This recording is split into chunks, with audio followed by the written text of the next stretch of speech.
अपने कुल का विनाश अपनी आंखों से देखकर श्री कृष्ण ने अपने पिता वासुदेव को सूचना दी और भारी कदमों से जंगल की ओर चल पड़े। यह सारी जानकारी जानने के लिए हमें यह वीडियो पूरा देखना होगा और अगर वीडियो पसंद आए तो चैनल को सब्सक्राइब करें। चलिए वीडियो से शुरू करते हैं। अब महिलाओं और बच्चों की रक्षा का दायित्व अर्जुन के गांडीव पर आ गया था। केशव का अपने बड़े भाई दौ के प्रति कर्तव्य निभाने के अलावा कोई और कर्तव्य नहीं बचा था। जंगल के एक सुनसान कोने में एक विशाल वृक्ष के नीचे बलराम बैठे थे। वे स्थिर थे, जैसे कोई पत्थर की मूर्ति हो। कृष्ण ने उसे नहीं पुकारा, वह बस चुपचाप देखता रहा। तभी एक चमत्कार हुआ। बलराम के मुख से एक विशाल सफेद प्रकाश की किरण सर्प के रूप में निकली। यह कोई साधारण सर्प नहीं था, यह स्वयं आदि था। पलक झपकते ही विशालकाय सर्प समुद्र की ओर बढ़ गया। समुद्र की लहरें शांत हो गईं। वहां वरुण देव, नागराज वासुकी, तक्षक और अन्य दिव्य सर्प आरंभ के स्वागत में पर्वत की तलहटी में खड़े थे। बलराम का शरीर सूखे पत्ते की तरह जमीन पर गिर पड़ा। अंत में सर्प अपने निवास स्थान पर लौट गया। सर्प के जाने पर कृष्ण के चेहरे पर एक उदास मुस्कान आ गई। अब वे बिल्कुल अकेले थे। यह थकान शारीरिक नहीं बल्कि युगों की थी। वे पास ही के एक अश्वत्थ पीपल वृक्ष के नीचे लेट गए। वह गिर पड़ा। उसने अपना बायां पैर अपने दाहिने घुटने पर रखा और अपनी आंखें बंद कर लीं। बंद किया हुआ। हालांकि क्या यह अंत है? ब्रज की गलियां, माता यशोदा का प्रेमपूर्ण उपदेश, यमुना के बाण, राधा का निष्कलंक प्रेम और गोपियों का प्रेम प्रसंग, ये सब मेरी आंखों के सामने चलती फिरती तस्वीरों की तरह कौंध गए। फिर मुझे याद आया, इन कर्तव्यों में कंस का वध, मथुरा का परित्याग, द्वारका का निर्माण, रुक्मिणी का आत्मसमर्पण और अंत में महाभारत का विनाशकारी युद्ध शामिल है। गंडीव पर अपने जवाबी हमले से ब्रह्मांड को हिला देने वाले अर्जुन अब यादव महिलाओं को भीलों के हाथों से बचाने के लिए लड़ रहे हैं। समय अत्यंत महत्वपूर्ण है। कृष्ण ने मन ही मन सोचा, सर्वशक्तिमान। वह अभी भी गहरी सोच में डूबा हुआ था कि अचानक उसे अपने बाएं पैर के तलवे में तेज दर्द महसूस हुआ। एक तीर ने फुफकारते हुए उसके तलवे को भेद दिया था। कृष्णा ने अपनी आंखें खोली। झाड़ियों के पीछे से एक शिकारी हर्षोल्लास भरे स्वर में दौड़ता हुआ आया। उसे लगा कि उसने हिरण का शिकार किया है, लेकिन जैसे ही उसने पेड़ के नीचे सफेद वस्त्र पहने चौकोर आकृति को देखा, उसकी आत्मा मानो मुरझा गई। जिन लाल आंखों को उसने हिरण की आंखें समझा था, वे वास्तव में हिरण की आंखें थीं। दरअसल त्रिलोकनाथ के पैरों के गुलाबी तलवे, जहां कमल का चिन्ह अंकित है।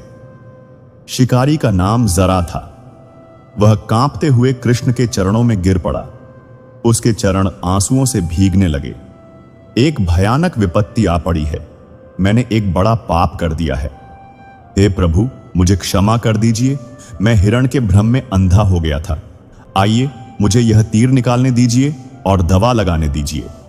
कृष्णा के चेहरे पर दर्द की लकीरें थीं, लेकिन उनकी आवाज में वही जानी पहचानी मिठास थी। उन्होंने झारा के सिर पर हाथ रखा और कहा, शांत हो जाओ दोस्त, व्यर्थ में विलाप मत करो। हे प्रभु, मैं शांत कैसे रहूं? मैंने स्वयं ईश्वर को तीर से घायल किया है। यह घाव साधारण नहीं है। बूढ़े आदमी, कृष्णा ने रहस्यमयी मुस्कान के साथ कहा, यही मेरे लिए निर्वाण का द्वार है। झारा की आंखों में प्रश्न देखकर कृष्णा ने अतीत का एक पन्ना पलट दिया। यह कोई संयोग नहीं है, यह महादेव का प्रसाद है। क्या आपको याद है, कई साल पहले महर्षि दुर्वासा द्वारका आए थे। उनका क्रोध तीनों लोगों में प्रसिद्ध था। उन्होंने एक शर्त रखी थी। उसने दिया, केवल वही लोग जो उसके क्रोध को सहन कर सकते हैं उसका मनोरंजन कर सकेंगे। मैं उसे अपने महल में ले आया। उसकी सेवा आसान नहीं थी। कभी कभी वह अकेले ही 1000 लोगों का खाना खा लेता था और कभी कभी उपवास करता था। एक दिन उन्होंने खीर तैयार करवाई और मुझे आदेश दिया कि मैं उसे अपने पूरे शरीर पर लगाऊं। मैंने वैसा ही किया। फिर मैंने माता रुक्मिणी को भी यही आदेश दिया। इससे भी उसे तृप्ति नहीं हुई। उसने रुक्मिणी को रथ में बिठाया और उसे कोड़े मारने लगा। उसने रथ चलाकर उसे मार डाला। हम सब चुपचाप और विनम्रता से उसके हर कृत्य को सहन करते रहे। अंत में आर्षि का हृदय पिघल गया। वे प्रसन्न हुए। उन्होंने मुझे आशीर्वाद दिया। कृष्ण, तुमने मेरी सभी परीक्षाएं उत्तीर्ण कर ली हैं। जाओ, इस दूध को अपने शरीर के उन हिस्सों पर लगाओ। वे वज्र के समान अजेय होंगे। मृत्यु भी उन्हें छू नहीं पाएगी। कृष्ण ने अपने घायल पैरों की ओर इशारा करते हुए कहा, पर मित्र, मैंने अपने पैरों के तलवों पर खीर नहीं लगाई है। तब आर्षि मुस्कुराए और बोले, कृष्ण, आप हथेली क्यों नहीं हटा देते? विधि इस जगह का उपयोग आपके अंतिम शब्द लिखने के लिए करेगी। आज तुम्हारा तीर ठीक उसी जगह लगा जहां दुर्वासा के लेटेक्स आवरण का अभाव था। झारा चौंक गई। वह समझ गई थी। कृष्ण ने कहा, कृपा करके तुम तो बस एक माध्यम हो। मेरा समय आ गया है। मैंने धर्म की स्थापना की है और अधर्म का नाश किया है। अब शरीर त्यागने का समय आ गया है। इस नश्वर शरीर का अंत अपरिहार्य था। मैं जाने दो। पर प्रभु, आपके बाद इस संसार का क्या होगा? क्या ऐसा होगा? संसार चलता रहेगा बूढ़े आदमी। धर्म और अधर्म का संघर्ष शाश्वत है। जब भी धर्म लुप्त होता है, कोई ना कोई शक्ति फिर से प्रकट हो जाती है। अब आप जाइए, अपराध बोध महसूस न कीजिए। यह नियम मैंने स्वयं बनाया है। यह कहकर कृष्ण फिर चुप हो गए। उस बूढ़े व्यक्ति ने अंतिम बार उनके चरणों में प्रणाम किया और भारी मन से जंगल की गहराई में विलीन हो गया। इसी बीच भगवान ने उनकी आत्माओं को एक कर दिया।